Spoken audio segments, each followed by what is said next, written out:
no. Oh no. Oh no. What Oh are you no. doing? Oh no. my Oh!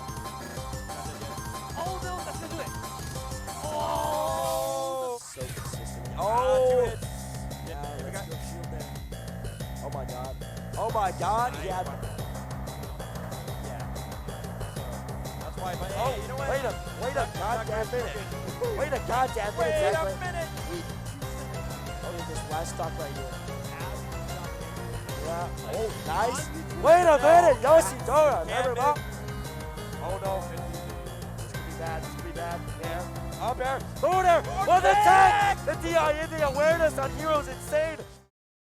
One of the biggest Smash Ultimate tournaments of all time, honestly, just finished up this past weekend, and we have to talk about this tournament because a lot of crazy stuff happened. And when I say massive, I mean this tournament basically had more entries than Genesis, and that's obviously, you know, the big tournament of the year. Everyone talks about Genesis being like one of the biggest tournaments ever. This tournament had more entries than that. And when you just take a sneak peek at like the top 8 of this tournament, you'll see some characters there that you might not usually see, you know, like Pit, Yoshi, Sheik, but especially Bowser. Imagine getting Bowser in top 8 in an over 1,200 person tournament. That's actually insane. Now I could do a long video about this tournament because like I said, there's a lot of crazy stuff that happened, but I just kind of wanted to briefly talk about how the meta is like so different in Japan, and it's honestly really interesting to see like all these different characters come to light. I mean, sure, when you look at top 8, you see characters like Steve, you see like Ryu, which is, it's one of those characters that's like pretty good, but I guess you don't really see Ryu as much anymore now. You know, Kazuya's kind of taken over as the FGC character.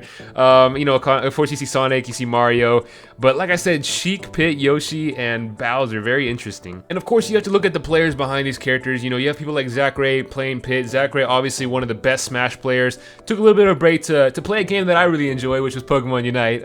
That's a whole other story. But now he's back on the Pit, which is really interesting because this is one of those characters that for the longest time I've said is like pretty decent in the game, but you just don't see very often. So it's really cool to see somebody like at the highest level play this character. And then of course there's Yoshidora, who plays Yoshi, one of the best players in Japan, of course, and I think he's actually coming to the States pretty soon. I forget for which tournament, but it's a tournament in Canada, I believe. So we will get to see him in North America soon. And then even when you glance at the rest of like top 16, you'll notice some more characters that you typically don't see there, like, you know, Toon Link.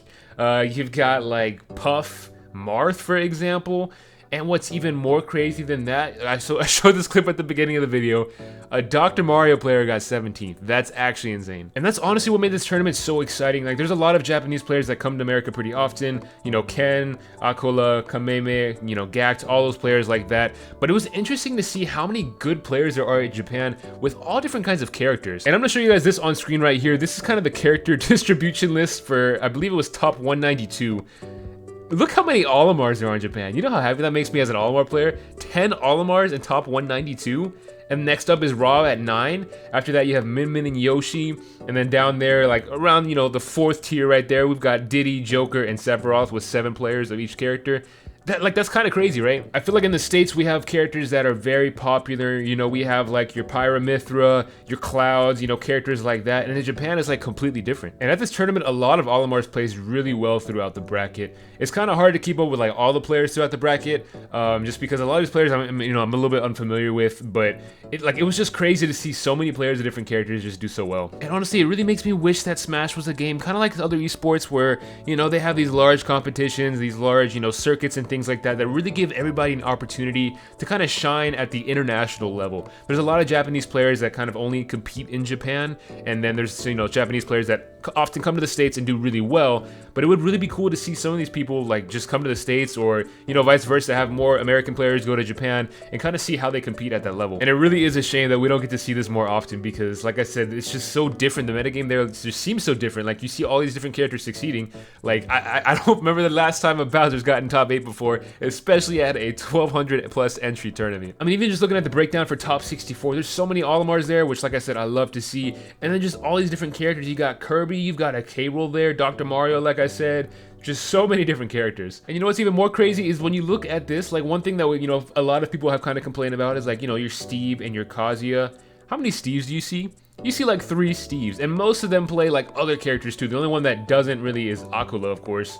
And then as far as Kazuya goes, you really don't see any, to be honest. I always get excited when we have these big tournaments for Smash because I feel like it just kind of like opens everything up once again. You see certain characters do well, it kind of like makes you want to try out that character. I'm sure we're going to see a lot more Pit players after this tournament. Wouldn't be surprised to see that at all. But you know, it's really cool to kind of see, like I said, all these different characters come to light, and that's something that really excites me for the future of this game. If you haven't watched any sets from this tournament, I highly recommend you go check them out because it's a lot of, you know, like I said, top level gameplay, and especially with all these different unique characters. You know, you can find most of the VODs on VG Bootcamp's YouTube, or even if you go to their Twitch, that's kind of where all that stuff is. But I definitely recommend you go check out some videos. But that's pretty much it for this video. I just wanted to kind of briefly share my thoughts on how the tournament went. I didn't get to see too many sets, but the sets that I did watch were honestly really, really good. And like I said, you know, I'd really like to see more Japanese players travel to America or vice versa, because it would be really cool to see how some of these, you know, characters and players kind of match up against some of the other players in different regions. And that's pretty much it for the video. Make sure you guys subscribe if you enjoyed the content and leave a like on the video. Other than that, I'll catch you guys in the next one.